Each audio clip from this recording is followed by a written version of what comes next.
Hello, everyone, and welcome to the next episode of What's Your Mess? I'm your host, Tracey D. Armstrong, and we are here with another special guest here to share his experiences and his triumphs and his story about how he overcame his mess. So I'm going to get out the way and let him introduce himself. All right. Thank you so much, Tracy. Really excited to be here with you.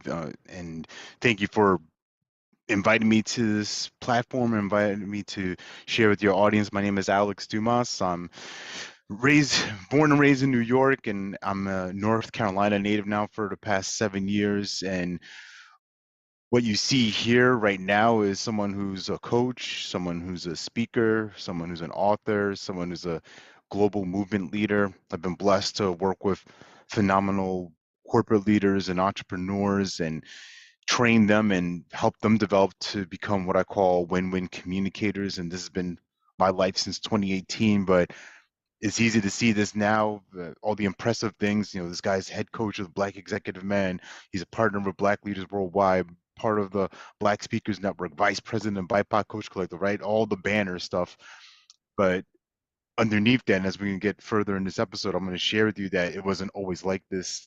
I had to create this from someone whose identity was as far from that as you could imagine. So I'll leave that trailer, that cliffhanger there for for y'all in a minute. Okay, wow, Mr. Alex Dumas. It is great to have you. I thank you for joining this show. And like you said, you have all of these titles now, you have all of these roles now. But like you said, I know that you haven't always been at this level and this status of life. So go ahead and let the audience know what is one of the messes that you've gone through in your life.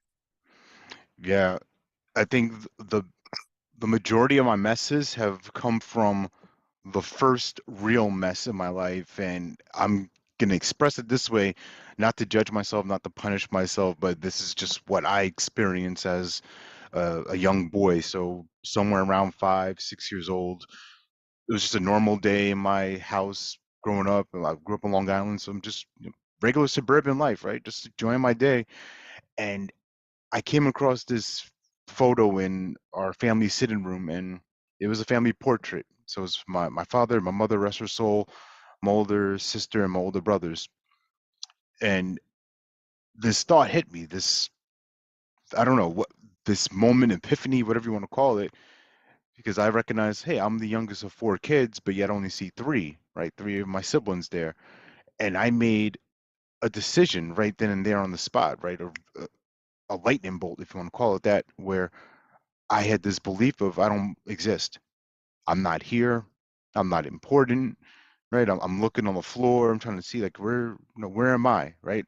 That's the thought. I don't belong here. And for you watching, you listen, you might think, well, Alex, wouldn't it just been simple to ask your parents, let's take another family photo? But I decided at this very young age that my voice doesn't matter, my story doesn't matter, I don't matter.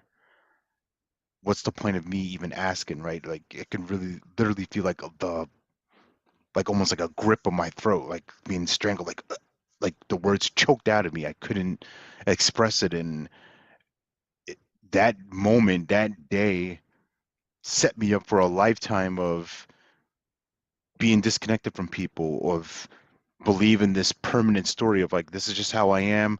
I'm I don't belong anywhere. And what I started to do was collect evidence for this. So for you watching, I wonder, has that ever happened for you, right? You have this one belief, you have this story, and then you start to collect all the evidence out there to support your claim. For me, it was I'm in these different schools. My parents put me in schools where I'm in predominantly white schools, so already I don't belong because I'm one of the few black kids in the room. In my neighborhood, I go to Catholic schools. All my friends go to public schools, so I'm the preppy kid. I'm not black enough for them, so I don't belong there. In my family, we're of Haitian descent, so my family, for the most part, speaks Haitian Creole. So I'm go to relatives' houses and spend holidays with people and visit, and I'm the awkward kid who literally cannot communicate with my grandmothers, my uncles, all these different people in my life, my cousins. So I'm just in this space of I don't belong anywhere. Like, and I'm circling all these thoughts in my head. I'm a sensitive guy, and I start to find ways to act out because I want attention and I also don't want it. It's a hilarious paradox to me. I can laugh about it now, but it wasn't funny when I was 7, 8, 9, 10, trying to find my way in the world and having this underlying belief that I'm not here, I don't exist. And looking at it now, that was just the truth I created for myself. But the fact of the matter was, I just wasn't born when that photo happened, right? Right. It wasn't That's like what I was, it yeah, wasn't that's like what I was they just took gonna the ask photo and like, you. oh, leave Alex home. Like, no, no, you stay on the sideline. Like, I just wasn't born yet. That's the only thing that's the reality of it. But I make up a story that, oh, they don't want to include me, and it's not even worth it for me to even ask. And that's the first mess that led to a whole garbage pile of other messes. And I'm gonna share that in a minute. I'll let you take the mic for a moment. Well, no, that is exactly what I was gonna ask because I'm like, you saw a picture, you saw a photo.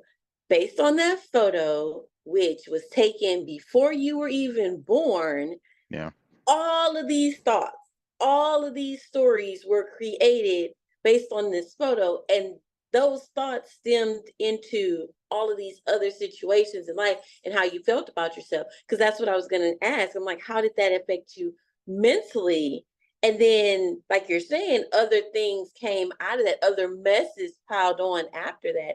So I'm assuming, and I'm going to say assuming that the other messes may have come because of how your mental aspect was. So can you talk to us about how did this affect you mentally? Yeah, for sure. When you don't feel included or you don't feel that you're important, the way you connect with people is different, right? I never felt I always felt like I was on the outside looking in. Even when I've been surrounded in a room of people, and I'm a social guy, and I used humor to get attention, and for the most part, I use it as a weapon as well to keep people at bay, to keep people from really getting close to me, to getting to know the real me, because Alex has always got to be on. He's got to be happy. He's got to be the class clown. He's got to be woohoo, pump up, dude.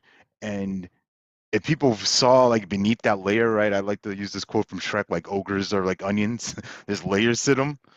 If they saw like the real core of who I am, this sad, insecure, miserable person, it's like, oh my goodness, well, dude, you're like, this is dark. Like, what is happening here?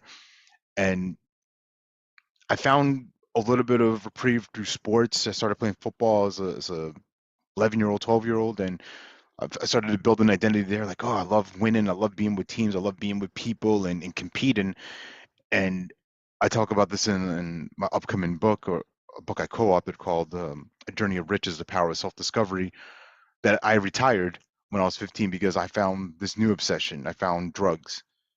And so to answer your question about how it affected me mentally, when you don't value yourself, when you don't see the worth and you don't see possibility or have any real meaning attached to your life, everything is just one I wanted to mask this. My mask at first was humor, and then I found marijuana, and then finding cocaine, finding a whole bevy of other drugs, right? And I like that feel. I'm like, oh, this is a mask that feels good. I can act out here. I can be accepted and start to do things, in terms of stealing and robbing and just trying to be a teenage dirtbag, right? Just basically waste my life. That was my plan, my objective. I didn't really see any real future for myself. So to answer your question about mentally, I didn't see any possibility for myself. I'm like, this is how it is. This is how I'll always be. This is a permanent personality trait of mine. This is my, if you're thinking of like Santa's workshop, like God has a workshop, he just I'm one of his defective toys, right? I'm just one of these guys with these deficiencies, and like he's like, well, it's good enough. It'll pass the test. Like we'll just get him through the line here. That was my belief. That's what I grew up thinking. So if that's how you were thinking, I can just imagine your emotional state. Like, how were you because like the thoughts really build up your mentality, but then your emotions, like, were you like angry? Were you sad? Were you sad, but you couldn't express the sadness, so it came out in anger? Because, like, if you're saying you played sports around 11, 12, and then, like, you retired at 15 and then went into, like, the drugs and the stealing and things like that, a lot of times I've seen that it's not because people really want to do that, but, like, emotionally, it kind of leads to those behaviors. So, could you talk to us about your emotional state? Yeah, I would say my emotional state was all the above what you just described, with anger, with profound sadness. I mean, I never was diagnosed or saw any psychologist, but later on in life, as I studied psychology in college and earned my degree, I followed that path because I was trying to figure out like what is wrong with me. Because on paper, everything should be good. Like I have a beautiful home, loving parents, great brothers and a sister, supportive community.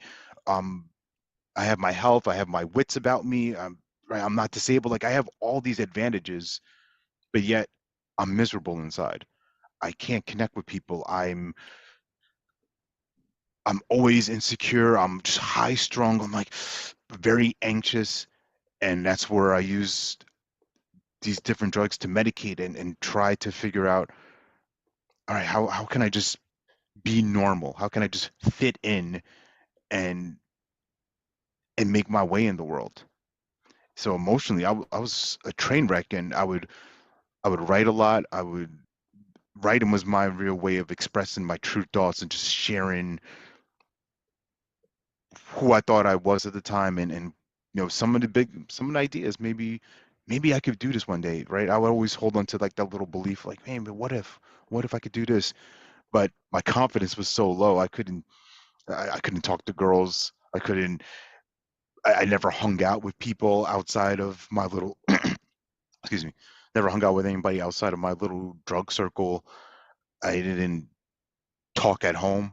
Like I just, me and my brothers, we would like watch movies, we would joke and stuff like that. But it was all just surface level stuff. I never let anybody really find out who I really am. Wow.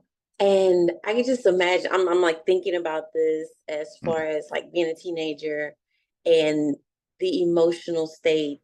So you say you just hung out like with your drug circle. So was that your social group? Because how did you go from the athlete to the social aspect? Because that's a completely different, Yeah. that's two different groups. I'm just, so tell us, how did Yeah. it affect you socially? Yeah. I mean, I destroyed a lot of childhood friendships and relationships because I was just in this zone. I was just driven, obsessed to when's the next high coming? When's the next high? That was the only focus. That was the only purpose for me. And my friends really weren't doing that. Like, yeah, they weren't really into that. And I remember this one incident on our school bus one time, right? I'm a junior at this point, so whatever, 16, maybe 15, 16. And I just remember lashing out, not even screaming. Like that wasn't my way, right? I never like expressed myself that way. I just remember just kind of being fed up with them, and I just stopped talking to them just one day out of the blue. And they would be like, "Hey man, what's going on?" Like, what was? And I just would just be a stonewall, and that was my default way of protecting myself and escaping things. I just put up a wall, and you couldn't break through that wall. Like, good luck, impossible.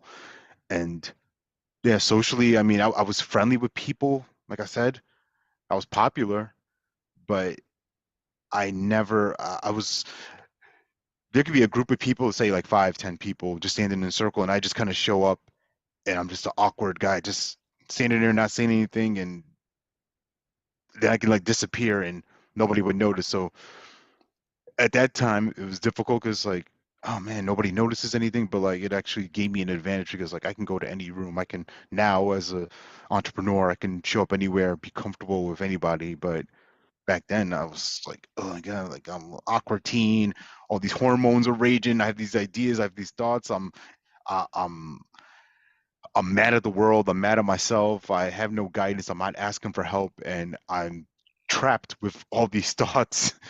And I decide to use chemicals to sort it out, and that's not a real recipe for success. Right.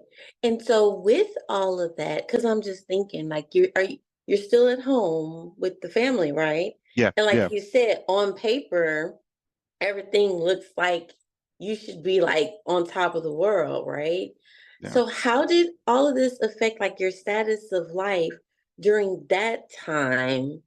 Like your status of life with family, your status of life with, like were you still, I'm just wondering, were you still like making good grades and things like that? Or did all that stuff start to plummet? No, No. I mean, I Oh, was never. Yeah, I mean, after probably like fifth grade, I started going to summer school pretty often. I was never really strong in math and science, so I struggled with those in my middle school years, and then in high school I was in summer school every year. And my family, I love them. I just want to preface this as I had an amazing family. I have an amazing family, but these are things that we didn't talk about, right? Nobody really knew what to do, right? And it wasn't that I wasn't getting arrested or anything like that. I wasn't getting in trouble where they had to do something about it. Like I was just I was quietly creeping and doing things, not getting caught, just kind of on the edge, just teetering on like, I want to like maybe think about joining a gang, but I'm like, nah, I don't want to like shoot people, and I don't want to go to jail, and that's not really, I'm not really built for that kind of life. Like it looked tough, like it looked good in the mirrors, like yeah, got a bandana and stuff, but that's not a real, that wasn't a real option for me. Yeah, it was just more of the same of I'm just kind of here, but I'm not here. I remember going to be with different relatives, go to church with my family, and my body's there, but my mind is thinking about all of these problems that I have that I've created for myself. I didn't know that I created them for myself at the time. I just knew that everybody else is wrong. He's wrong. She should like me. He's a jerk. Uh, I don't like my dad. I don't like mom. Why did she make me come here? And everybody else is the problem. Me, I can do no wrong. right. So with all of that, I know like you said that was kind of like one that was the stem and like those were some things that came out of that. So from that, then what happened? Like how did you clean that up? How did you come out of that? Yeah, the cleanup, the catalyst for that happened in December 2005. So I'm going to give a quick shout out to this platform called MySpace because I was in this space, right? This is now fast forward. I'm a senior in college. I'm still using drugs. I'm working. I landed my first real job, and like back again on paper, I'm a senior. I'm about to graduate in a few months. I'm healthy. I have a car. I'm doing all right. Got some money in my pocket, but I'm miserable. I'm online in chat rooms trying to like meet girls and hook up and stuff like that because I don't have any real confidence to talk to anybody in face to face in real life. But I come across this one young lady's profile, and three magic words changed my life. I slid into the DM, right? So for anybody watching who's like, man, could this happen for me? I don't recommend this. This is just where I was in my life at this time. I just slid. I sent her a message. I said, "What up? Nice pics." Right? Not even what's up, just what up. Like I condensed it because I didn't want to waste time. Like four words is too much. Three is perfect.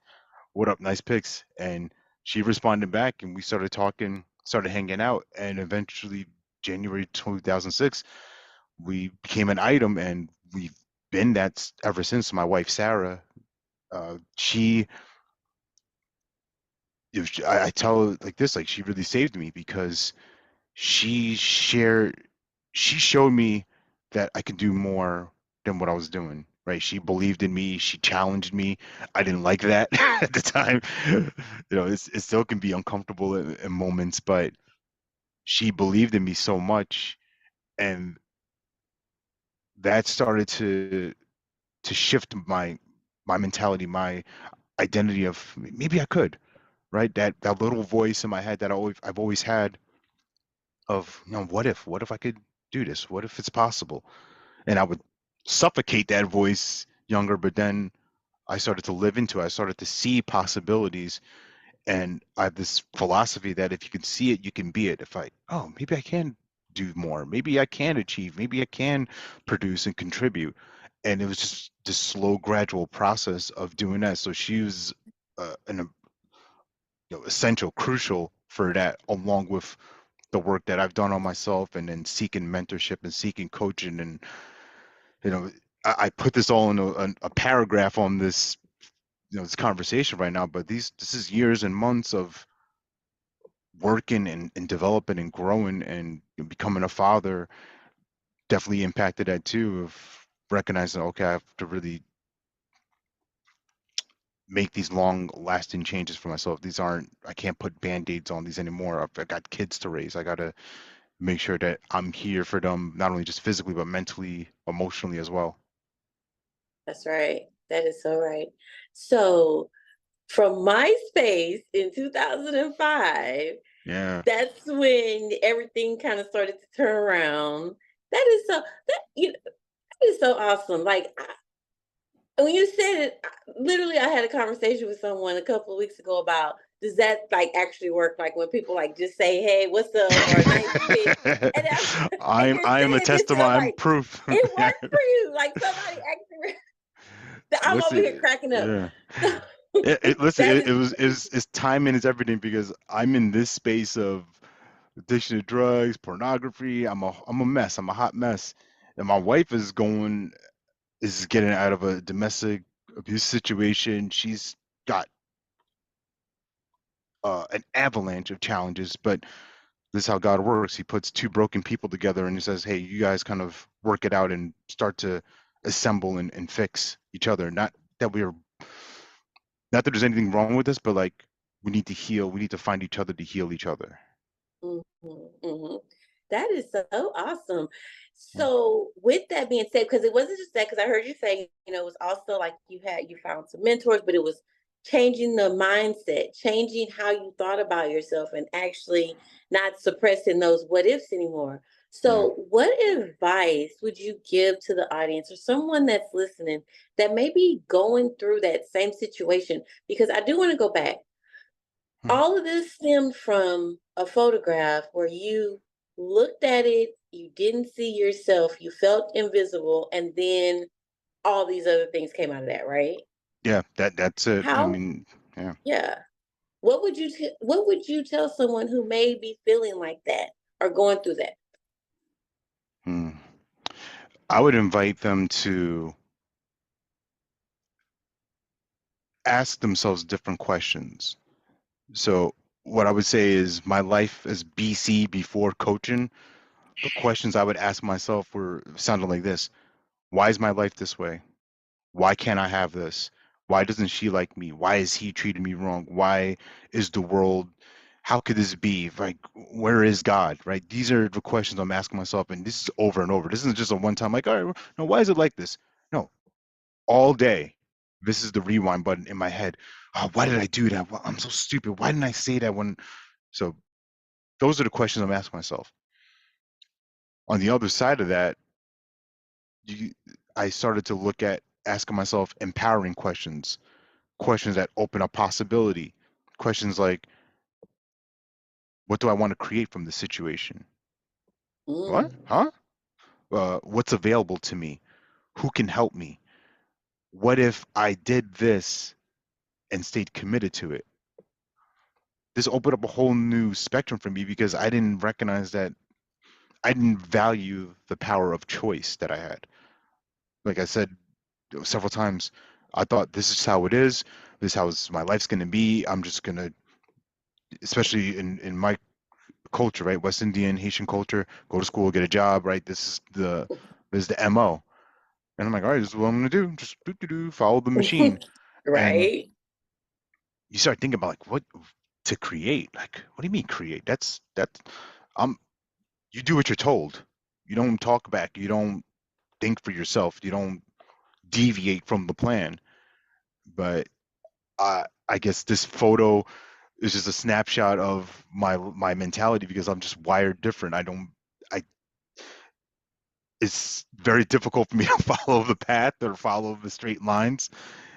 And I tried to fit in these boxes, and then these different questions started popping up as I got more exposure, more uh, I created more distance away from the people who were in my circle and started to think positively and engage with other people. And it's just like, yeah, like I have a choice to create things. Oh, people can actually help me if I ask for help, if I speak, right? Open my mouth and ask for what I want, I can receive things. So for anyone who's going through a tough time, this is not to diminish this, not to make you feel bad or diminish you have a kind of like a pity party for yourself, but recognize that there's there's plenty around you. There's people who want to help you, there's people who want to serve you, there's people that are are rooting for you. They're just waiting for you. Mm, So it's time. that's true. That's good. There are people that want to help you, and they are waiting for you to pretty much make the decision that you want to get the help. That is so true. And so, if there's anyone out there that's listening that would like to connect with you, or that would like to, follow you or anything like that, what information do you have that you can share with them? Yeah, if you want to stay connected with me, I would advise go to LinkedIn. That's where I'm most active. LinkedIn and Facebook. So on LinkedIn, it's just Alex Dumas, ALEX DUMAS. Same thing with Facebook. It might be the real Alex Dumas, but I'm not hard to find there.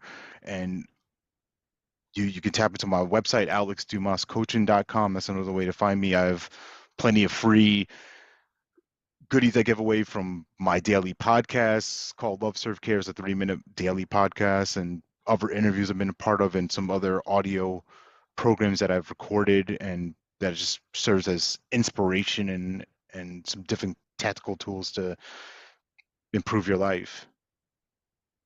And I want to go back to that really quick Yeah. because you said that you coach. So can you tell everyone what exactly, like, how, what are you coaching? Like, what exactly, what type of coach are you? What, you have a podcast also? Talk a little bit more about it. Yeah, for sure. So, no, as far as the coaching goes, one thing that I'm really excited about right now is this 3-month offer, and I call Activate, and this is a one-on-one experience working with leaders in business, ambitious, I call unstoppable leaders of color, and the goal of it is to really help you expand your leadership presence, right, and become an influential communicator and work on your own personal branding because as I've done work with different executive men and leaders in different spaces, that's one of the big questions like, okay, how do I put myself out there? How do I share what I do? And my gift is drawing out people's brilliance. And that comes from a lifetime of wondering, do I have anything? Do I have anything to offer? Am I valuable, right? All these different questions I ask, but it gave me a lens of seeing the amazing things that people do and they don't see it. They can't catch it yet. So I just bring that out to the surface and back to this phrase, right? If I help you see it, you can be it. You can advance professionally in your career. You can elevate your voice. You can grow your business. And that's the work I do with people on the one-on-one side, whether it's in a 3-month container or sometimes in the 6-month container. And that's a deeper, that's some deeper work on one-on-one. But so that's on the coaching side. And the podcast, Love Serve Care, this has been my baby now for going on 4 years, and every day 3 minutes I share some inspiration. Honestly, it's really a more of an audio library or sorry, audio diary at this moment because it's hard to find things all the time. Like I get inspired by things, different conversations, books I read, videos, my life in general, just my kids provide so much inspiration and my wife too. But it's really a diary for me to just process one moment, right? Create this little snapshot of like, all right, what did I experience here? What are the questions I asked myself here? And somehow related to for coaches who are growing their businesses or scaling or whatever that is. Just, I can focus for 3 minutes and it's fun for me. And it's, at this time that we're recording, I'm at like 1,340 something episodes, and I'm going to keep going till I either die or don't want to do it anymore. Wow, that's and what platform is your podcast on? Oh, you can find that on Spotify. I believe it's on Apple Podcasts as well. But I usually just share the Spotify link because that's just the easiest thing for me. I know people can just download that It's easy, and you can find it. okay. That's awesome. Well, everybody make sure you go check out his podcast. And if you want some one-on-one coaching, that's the way you can connect also. And at the end of the video, everyone, I have all the information. So make sure that you get that information and you connect with Mr. Alex. So before we wrap up, what are some last words of encouragement to leave with the listeners? Yeah. What I would share with you is what I share at the end of every single podcast episode that I do. And it's more of a tagline or anything like that. It's really a core belief of mine. And for you watching, for you listening, hopefully you're in a space that you can just be still for a moment, right? Just be present, just be here and receive these words and see what they stir up inside of you. So here we go, right? You are born to live your life in abundance. You are the master of your future. You control your freedom, and you have complete dominance of your thoughts, your emotions, and your habits. So for you who watch this, who listen to this, really hear that. You're born to live your life in abundance. This isn't an accident. This isn't a fluke. This isn't like, oh my goodness, like, is this supposed to be happening for me? Like, no, you were designed to have an amazing life. But just because it's your birthright doesn't mean you deserve it. You have to actually put in work too. You have to move in the middle. God's here. He's just waiting on you. Come on, get to the middle, get to the road with him, and he'll continue to bless you. You're the master of your future. You control your freedom. Now, yes, there's gonna be obstacles, there's gonna be challenges, but like you have you have governance of it, right? You are the captain of the ship. So recognize that you are the person in control of how free you feel. And then the last part, you have complete dominance of your thoughts, your emotions, and your habits. Yeah, you have thoughts flying in and out all the time, but you have the choice to decide what you focus on. You have the choice to decide, wow, am I really a loser? Am I really a screw up? Am I always going to be a mess? Am I always going to have this ailment? Am I never going to talk to this person? Am I right? No, no, I decide my habits. I dominate that. Like I have an identity like, oh, I treat myself well because I'm somebody worth having a great life. I'm worthy, not because anybody externally is saying, no, you need to have this and you should be like, no, no, I crown myself. That's what I do. Wow, I was sitting in it. I was like, I was like, I'm receiving everything that yes, everyone, that is so, oh my gosh, like you are the captain of your own ship. And it is like you said, God is here and waiting for you to get there. It's like, come on, come on. Yeah. Those were some great words of encouragement. And I hope that, not I hope, I know that someone out there is going to be impacted by those words. And I thank you again for your time, for your story, and for your encouragement. I really appreciate you coming on, Mr. Alex Dumas. No, I appreciate you. Thank you, Tracy. And if anyone, if this makes an impact, write to Tracy, write to me. Let us know what what's an insight, what's in one insight that you could take away from this conversation and that you can implement right away, because that's my work as a coach, right? I love to inspire, encourage, but what's the next step after that? Just one tiny step. Doesn't have to be a monumental change. I'm changing my life. I'm doing this all in one day. No, just what's the one thing that you can do, you can commit to, and then what's the next thing? That we break it down and simplify like that, life gets really easy, gets simpler, and it gets more fun. And if it's not fun, it doesn't get done, honestly. Oh, that's a good one too. Because if it's not fun, it doesn't get done. Because then you'd be like, I don't want to do this anymore. But I like what you said. What's at least one thing you can be consistent with? Yeah. Because that's something that when you're consistent with it, you usually will get it done. But you start something, be like, I don't want to do this anymore. Be consistent. That way you can achieve the dreams and the goals that you have for your life. And I like that. If there's something that has been said, share, like, subscribe, give Yeah. some feedback to let us know that there's something that you're going to do or there's something that has been said that has changed your life. And Yeah. again, as we wrap up another episode of What's Your Mess, I do want to leave you with this one quote to take with you throughout the days. If you want to be sad, keep thinking about the past. If you want to be anxious and worried, think about the future. But if you want to be happy, focus on the present and be grateful for the things that you have.